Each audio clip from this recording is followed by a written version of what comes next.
Buenos días, queridos hermanos. Es un gozo poder compartir la palabra del Señor.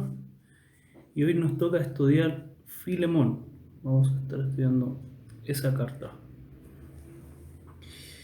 Bien, vamos a orar también para que el Señor nos guíe y podamos comprender por medio de su Santo Espíritu lo que Él nos quiere decir. Gracias, Padre, por este tiempo, por permitirnos, Señor, aprender tu palabra. Te pedimos, Señor, de que nos guíe, de que podamos comprenderla, de que podamos guardarla en nuestros corazones, podamos aplicarla y, Señor, podamos ser más a la imagen de Cristo. Le damos gracias por todo. En el nombre del Señor Jesús. Amén. Bien, queridos hermanos, esta es una carta muy pequeña, así que la vamos a leer todos juntos, de un solo capítulo. Filemón, capítulo 1.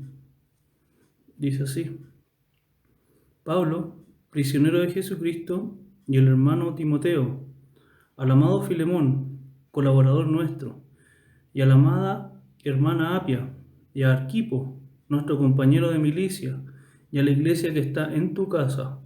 Gracia y paz a vosotros, de Dios nuestro Padre y del Señor Jesucristo. Doy gracias a mi Dios, haciendo siempre memoria de ti en mis oraciones, que oigo del amor y de la fe que tienes hacia el Señor Jesús y para con todos los santos, para que la participación de tu fe sea eficaz en el conocimiento de todo el bien que está en vosotros por Cristo Jesús. Pues tenemos gran gozo y consolación en tu amor, porque por ti, oh hermano, han sido confortados los corazones de los santos. Por lo cual, aunque tengo mucha libertad en Cristo para mandarte lo que conviene, más bien te ruego por amor, siendo ahora como soy, Pablo ya anciano, y ahora además prisionero de Jesucristo, te ruego por mi hijo Onésimo, a quien engendré en mis prisiones, el cual en otro tiempo te fue inútil, pero ahora a ti y a mí nos es útil, el cual vuelvo a enviarte a ti, pues recíbele como a mí mismo.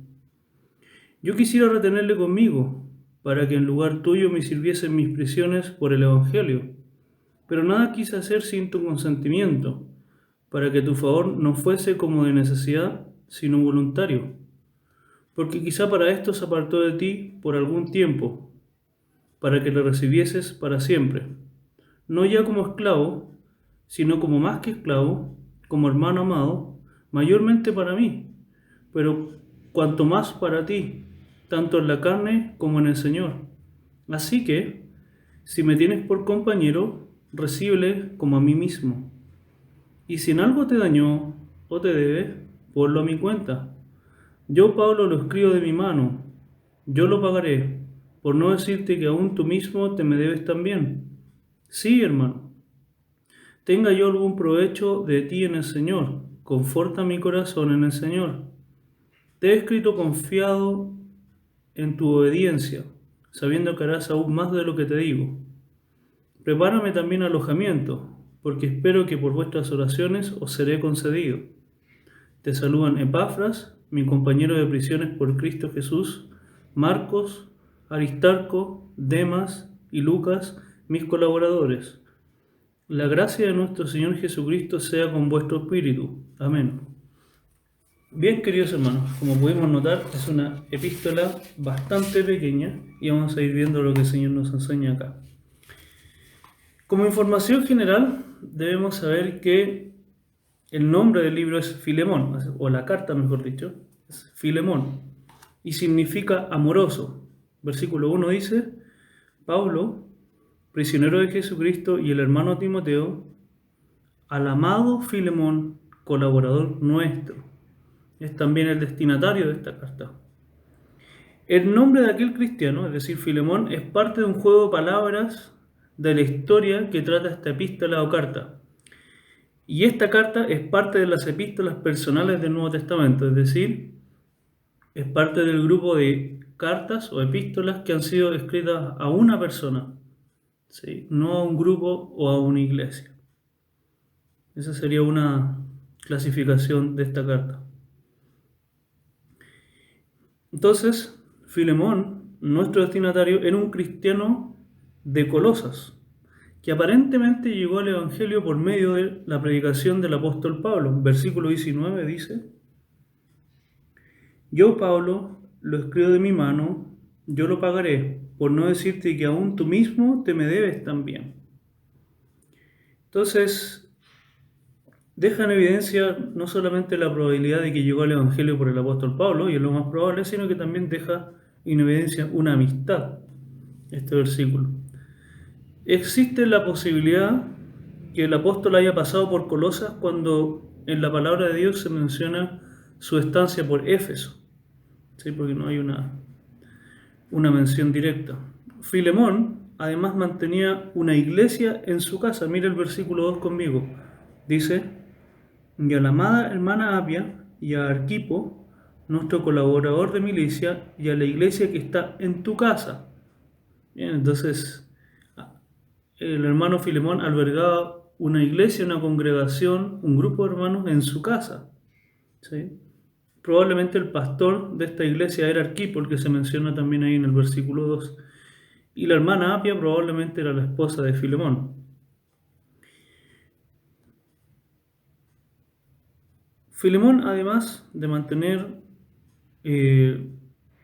una iglesia en su casa, esa mención, esa característica nos muestra que Filemón era un cristiano dedicado a la obra del Señor, es decir, estaba dispuesto a servir a Dios, en este caso con sus bienes y con su casa. Era un hombre interesado por la obra de Dios. El autor del libro, o la carta, esta carta fue escrita evidentemente por el apóstol Pablo. Versículo 1 dice: Pablo, prisionero de Jesucristo, y el hermano Timoteo, al hermano Filemón, colaborador nuestro. También dice en el versículo 19, vaya conmigo por favor: yo, Pablo, lo escribo de mi mano, yo lo pagaré. Entonces es evidente que quien escribió esta epístola, carta, fue el apóstol Pablo, quien estaba detenido en Roma allá por el año 60-62 después de nuestro Señor Jesucristo. Esta es una de las llamadas cartas de la prisión, otra clasificación que tiene, junto con la carta de Efesios, Colosenses y Filipenses. ¿Qué significa esto? Que cuando el apóstol Pablo estuvo ahí cumpliendo una condena en Roma, él escribió estas cartas, el Señor le guió a escribir estas cartas a esta iglesia: Efesios, Colosenses, Filipenses. Entonces, a la verdad, no hay muchas dudas acerca de quién es el autor, no hay mucha discusión al respecto, es bastante claro. Y el apóstol Pablo escribe esta carta desde la cárcel en Roma. Fecha del libro: como hemos dicho, esta carta fue escrita alrededor del 60-62 después de Jesucristo por el apóstol Pablo detenido en Roma. Esa es la fecha más o menos que tiene nuestra epístola. El contexto histórico, queridos hermanos. Se cree que Filemón, o mejor dicho, el trasfondo de la carta, se cree que Filemón era un cristiano adinerado por albergar a una congregación en su casa, pero también se cree que era un hombre que poseía varios bienes, muchos bienes, entre ellos esclavos, ¿sí? Entonces era una persona que tenía hartos bienes. Debemos saber algo también acerca de la esclavitud, porque es algo que se menciona en nuestra carta, y vamos a ver un poquito cómo funcionaba la esclavitud en aquellos tiempos.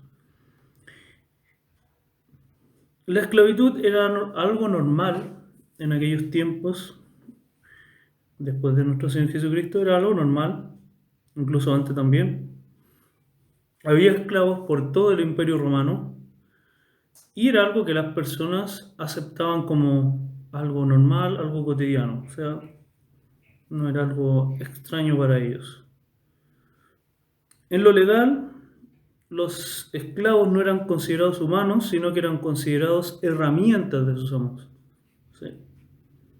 Y evidentemente los esclavos podrían ser comprados, ¿sí?, como una herramienta, como un bien. Pueden ser también vendidos, podían ser vendidos. También servían de cambio, muy interesante, al igual como si fuese una moneda. El trato que se les daba era bastante malo, De hecho, podían ser castigados infinitas veces y lamentablemente esto daba lugar a mucha crueldad e injusticia con los esclavos en aquellos tiempos. Ya para el Nuevo Testamento, es decir, desde Mateo hacia adelante, esta situación comenzaba a cambiar. Es decir, empezaban a haber cambios en la cultura. Ahora en la cultura se empezaba a tomar conciencia de que un esclavo servía mejor, un esclavo trabajaba mejor si estaba bien mantenido. Es decir, si ellos le daban todo lo necesario a los esclavos, había menos posibilidad de que el esclavo se rebelara contra su amo. Habían esclavos que se rebelaban y hacían motines. Entonces, ellos entendieron, o la cultura entendió, la cultura romana, que lo mejor era tenerlo bien cuidado y con buen trato. Entonces se empezaba a tomar conciencia de un mejor trato. Ahora podían ser rescatados también. Los esclavos podían ser liberados, podían comprar su libertad. De hecho, muchos esclavos preferían quedarse como esclavos porque estaban mejor que libres. Es decir, al estar bajo el alero de sus amos, con comida, con vestido, con alimentos, con líquidos, y con un amo que lo trataba bien, amistosamente, no con un trato duro, muchos esclavos, al ver la posibilidad de ser liberados, preferían quedarse con su amo. De hecho, era mucho mejor a veces estar en esa condición que estar libre, ¿sí? Porque muchos de ellos sabían que iban a estar mucho peor libres.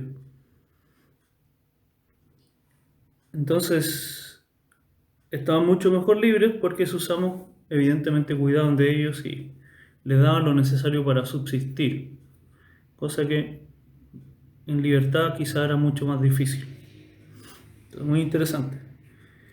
De hecho, en algunas instancias los esclavos eran prácticamente de la familia. Era un trato bien cordial que llegaban a tener algunos esclavos. La Biblia no ataca directamente la esclavitud, sin embargo atacó el problema real, el cual es el corazón del hombre. Una de las razones por la cual entendemos que Dios no ataca directamente la esclavitud, aunque sí lo hace, pero no de manera muy directa, dice un autor que se hubiese desencadenado grandes rebeliones que hubiesen opacado el mensaje del Evangelio. Ya el Evangelio no hubiese sido el perdón de pecados y la salvación de las personas por medio de Jesucristo, sino que hubiese sido generar rebelión en la sociedad. Y evidentemente el Señor Jesucristo no vino a eso. No vino a que seamos unos políticos o a que seamos unos anarquistas. No fue lo que el Señor vino a hacer, sino que principalmente vino a salvar a las personas de sus pecados. Entonces, si el Señor hubiese atacado esto, probablemente hubiese opacado el mensaje del Evangelio. ¿Sí? La Biblia, eso sí, acabó con los abusos de la esclavitud. Dice claramente en 1 Corintios 7:23, no os hagáis esclavos de los hombres. ¿Sí? No solamente eso, sino que en la Biblia, en el Nuevo Testamento, habla de cómo los amos debían tratar a sus siervos y cómo los siervos debían tratar a sus amos. Cuando estamos hablando de amos creyentes y siervos creyentes, cómo los amos creyentes debían tratar a sus esclavos y cómo los esclavos debían tratar a sus amos cuando los esclavos eran creyentes. Entonces, eso es un poquito del trasfondo de una de las cosas, de uno de los temas que se toca en Filemón. Bien, ¿de qué trata Filemón? Como vimos, esta es una carta bastante corta, pero que nos dice grandes cosas. Y no solo de la historia de la cultura, como pudimos aprender, sino que por supuesto de la vida cristiana. Hay algo que el Señor nos quiere enseñar, hay enseñanzas que extraer de acá. ¿De qué trata Filemón? lo que encontramos aquí es una situación bastante hogareña para aquel tiempo, es una situación que probablemente se daba mucho, pero aquí esta situación se dio en un contexto cristiano, muy interesante. Ocurre que Filemón era un hombre muy adinerado, como sabemos, quien tenía esclavos, y entre esos esclavos tenía un esclavo que se llamaba Onésimo. Versículo 16 dice, no ya como esclavo, sino como más que esclavo, como hermano amado, mayormente para mí, por cuanto más para ti, tanto en la carne como en el Señor. El apóstol Pablo deja en evidencia la relación que había entre Filemón y Onésimo. Y la relación era de amo y esclavo al principio. Esa era la relación. Y el problema es que Onésimo, este esclavo, escapó de su amo. Se fue, no quiso estar más ahí y arrancó. Ese es un problema que evidentemente en aquellos tiempos podía traer juicio, podía traer consecuencias graves para el esclavo, pero no solamente cometió ese delito Onésimo para aquellos tiempos, sino que también, al parecer, robó algo, extrajo algo, se quedó con algo que no era suyo y algo que le pertenecía a Filemón su amo. Versículo 18 dice, y si en algo te dañó o te debe, ponlo mi cuenta. Entonces, deja en evidencia que probablemente Onésimo al escapar quizás robó ciertas monedas, ciertos elementos para su viaje. No sabemos realmente qué robó y cuánto robó, pero es una suposición válida, ¿sí? Sabiendo dónde llegó Onésimo. Onésimo después llegó a Roma, de Colosa a Roma de un buen viaje, y si en ese tiempo era a pie o quizá en algún animal, aún así había que tener para el camino, probablemente robó para el camino. Pero es una suposición válida, no es 100% seguro porque la Biblia no nos dice, pero puede ser. O quizás para subsistir allá en Roma y empezar algo, puede haber sido también.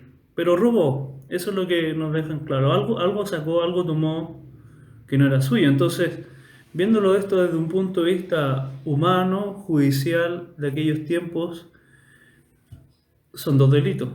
En primer lugar, huir de su amo, y el otro, sacar algo que no es suyo. Tenemos su robo. Entonces, bien, ese es el principio de la historia. Eso es lo que pasa al principio y es lo que ocurre como en la primera parte de la historia.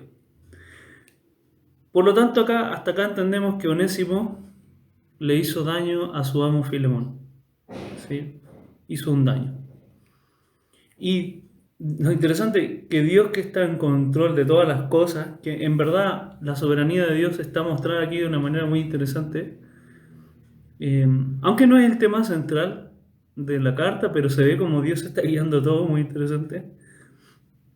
De alguna manera Dios permite o lleva todo hacia bien. Entonces, Onésimo, al escapar de su amo Filemón ahí en Colosa, llegó a Roma. Estamos hablando de Roma, una ciudad grande para aquellos tiempos. No es una ciudad pequeña, pero hubo una coincidencia muy interesante, aunque sabemos los cristianos que no es una coincidencia, que Dios lo guió. Justo Onésimo llegó a donde estaba el apóstol Pablo, detenido y retenido, por supuesto. Llegó a donde estaba el apóstol Pablo y uno dice, wow, de verdad que Dios estaba guiando esto para bien. Entonces, y ocurre aquí, en este punto de la historia, que Onésimo se convierte al Señor, se entrega a Jesucristo. Versículo 10 dice, te ruego por mi hijo Onésimo, a quien engendré en mis prisiones. Y no solamente se convierte al Evangelio por medio de la predicación del apóstol Pablo, el esclavo que estaba escapando, sino que también empieza a servir con el apóstol Pablo. Muy interesante. El cual en otro tiempo te fue inútil, pero ahora a ti y a mí nos es útil. Muy interesante. Lo cual nos deja en evidencia también que fue una conversión verdadera, ¿sí? Él estuvo también Onésimo, el Señor lo salva y empieza a servir al Señor. Y acá hay un juego de palabras en el versículo 11, porque Onésimo significa útil. Lea conmigo el versículo 11. De nuevo dice, en el cual en otro tiempo te fue inútil, pero ahora a ti y a mí nos es útil. Y Onésimo significa útil. Entonces, el apóstol Pablo hace un juego acá para decir que útil ahora te sea útil. Esa es la idea. Y muy interesante porque en el verso 1 aparentemente también hay otro juego de palabras, porque dice amado Filemón. Y una de las traducciones o uno de los significados para Filemón es amado. Entonces diría acá al amado amado. Muy interesante. Como el apóstol Pablo hace estos juegos, evidentemente tiene un objetivo.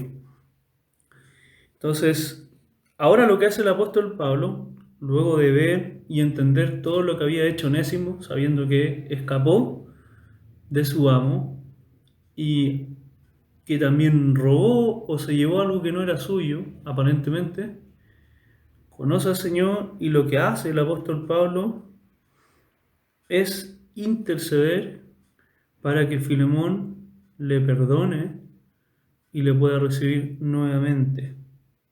¿Sí?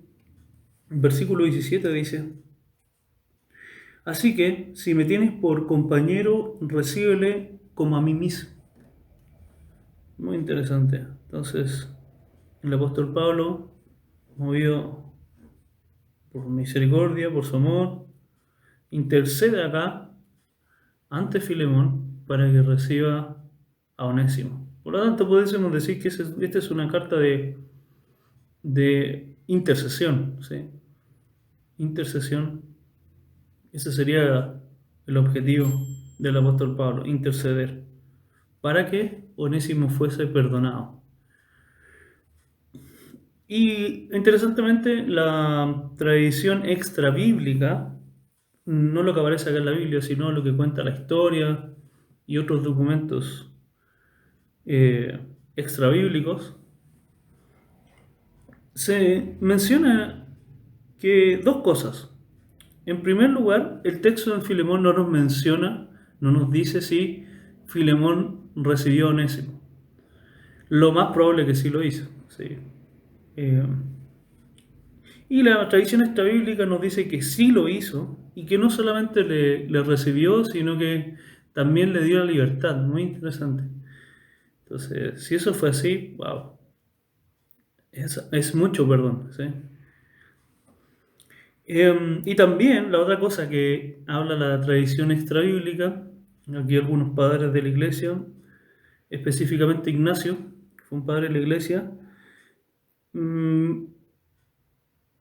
hace mención que probablemente Onésimo llegó a ser pastor en Berea. O sea, muy interesante lo que ocurrió después, si que esto fue así. Entonces, muy bonito cómo el Señor va guiando las cosas. Bien, ¿qué enseñanzas podemos sacar de Filemón, de todo esto que hemos visto? Principalmente son tres enseñanzas principales que podemos extraer de esta epístola. En primer lugar, por supuesto, que el tema más importante acá es el perdón. El verdadero perdón, queridos hermanos, tiene su origen en Dios, quien en Cristo nos ha perdonado todos los pecados, como dice en Colosenses 2:13. Y vosotros, estando muertos en pecados y en la incircuncisión de vuestra carne, os dio vida juntamente con Él, con Cristo, perdonándoos todos los pecados. De esta misma manera, así como el Señor nos perdona todos los pecados, somos exhortados a perdonar como Cristo nos perdonó. Efesios 4:32 dice, Antes sed benignos unos con otros, misericordiosos, perdonándoos unos a otros, como Dios también os perdonó a vosotros en Cristo. Muy interesante. Entonces, el perdón que debemos ejercer, acorde a las Escrituras, tiene esa vara, esa medida. Como Dios nos perdonó, así tenemos que perdonar. El apóstol Pablo intercede no solo para que Filemón pueda recibir a Onésimo, sino para que también le perdone. Versículo 17 dice: así que si me tienes por compañero, recíbele como a mí mismo. Y sin duda que el perdón genuino, el perdón que refleja el perdón que hemos recibido, es una marca de un creyente genuino. Sí. Otra enseñanza importante que podemos ver es que en la familia de Dios ya no existen esas diferencias que vemos en el mundo. No hay diferencias raciales ni menos de clase social. Dice la palabra de Dios, Gálatas 3:28. Ya no hay judío ni griego, no hay esclavo ni libre, no hay varón ni mujer, porque todos vosotros sois uno en Cristo Jesús. Y el apóstol Pablo, por supuesto, trata esto, diciendo que ahora le debe recibir a Onésimo como un hermano, ya no como esclavo. Dice, no ya como esclavo, sino como más que esclavo, como hermano amado, mayormente para mí, pero cuanto más para ti, tanto en la carne como en el Señor. Muy interesante. Ante el Señor, todos somos sus hijos, todos somos importantes y de valor. Creo que debemos tener cuidado nosotros con hacer esas diferencias siendo influenciados por el mundo caído. Queridos hermanos, es una enseñanza que nos deja. Y por último, otra enseñanza que el Señor nos deja, algo que también el Señor quiere que aprendamos, son varias alusiones al amor cristiano que vemos en Filemón. El Señor dijo en Juan 3:35, en esto conocerán todos que sois mis discípulos, si tuvierais amor los unos con los otros. El amor, queridos hermanos, no, en la palabra de Dios, el amor cristiano, que es el amor verdadero en realidad, no es un sentimiento, sino es hacer o ejercer una acción en favor de mi prójimo. Algunos han dicho que es una decisión, pero no es solo una decisión, sino acción, porque yo podría decir, ok, voy a ayudar a mi hermano a hacer esto, pero puede que no llegue a lograrlo. Entonces, el amor es un poquito más que decisión, parte con una decisión por supuesto, pero es acción, hacer algo en favor de mi hermano o de mi prójimo. Sí. Ese es el amor cristiano, hacer algo en favor de los demás. Bien, ¿dónde vemos esto en nuestra epístola? Versículo 4 dice, doy gracias a mi Dios haciendo siempre memoria de ti en mis oraciones. Y una de las formas de amor que vemos acá es la oración.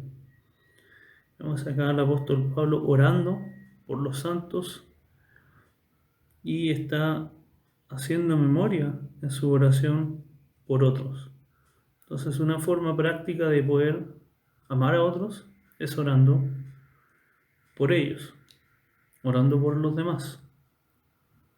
Verso 7 dice, pues tenemos gran gozo y consolación en tu amor, porque en ti, oh hermano, han sido confortados los corazones de los santos.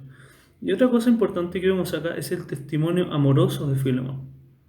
Filemón era alguien que mantenía una iglesia en su casa y estaba dispuesto a servir a los demás. Dice, han sido confortados los corazones de los santos. Entonces, otra muestra del amor, evidentemente, es un testimonio que se demuestra en la vida para tratar de ayudar a otros, servir a otros y compartir con los otros. En este caso, compartir bienes, ¿sí? Compartir a su casa. Verso 8, verso 17, vamos a leer los dos, 8 y 17 dice, por lo cual, aunque tengo mucha libertad en Cristo para mandarte lo que conviene, verso 17 dice, perdón, y verso 9, antes del 17 dice, más bien te ruego por amor, siendo como soy, Pablo ya anciano, y ahora además prisionero de Jesucristo. Ahora sí el 17 dice, así que, si me tienes por compañero, recíbele como a mí mismo. Y otra cosa, evidentemente, sabemos que amor es algo práctico, es esta intercesión amorosa del apóstol Pablo por otro. ¿Sí? Aún estando preso, el apóstol Pablo está dispuesto a amar a otro, escribiendo esta carta para interceder por otro. También una forma práctica de amar, ¿sí? Que se menciona en esta epístola. Por supuesto, hay muchas formas de aplicar esto, pero vemos que se menciona aquí de esa manera. Y versículo 18 dice otra aplicación del amor. Y si en algo te dañó o te debe, ponlo a mi cuenta. Muy interesante. Este es un principio que se menciona en el Antiguo Testamento, que es llevar las cargas los unos de los otros. Entonces el apóstol Pablo está dispuesto a llevar las cargas de otros. Ponlo a mi cuenta. O sea, si algo te debe, wow. Muy interesante, como pueden ver, de que está dispuesto a soportar algo por otro, ¿sí? Quizás sufrir o tener cierto costo por otras personas. Bien, esas serían por lo menos las tres lecciones, tres enseñanzas principales que vemos para nuestra vida. Filemón es una carta muy pequeña, como vimos, de un solo capítulo, pero que enseña y refuerza grandes verdades espirituales para los cristianos hoy. Medite en el perdón y el amor de Dios por usted y medite en cómo ser un reflejo de eso en la vida de los demás. Repito, dice, medite en el perdón y el amor de Dios por usted y medite en cómo ser un reflejo de eso en la vida de los demás. Vamos a orar, queridos hermanos. Gracias, Padre, por tu palabra.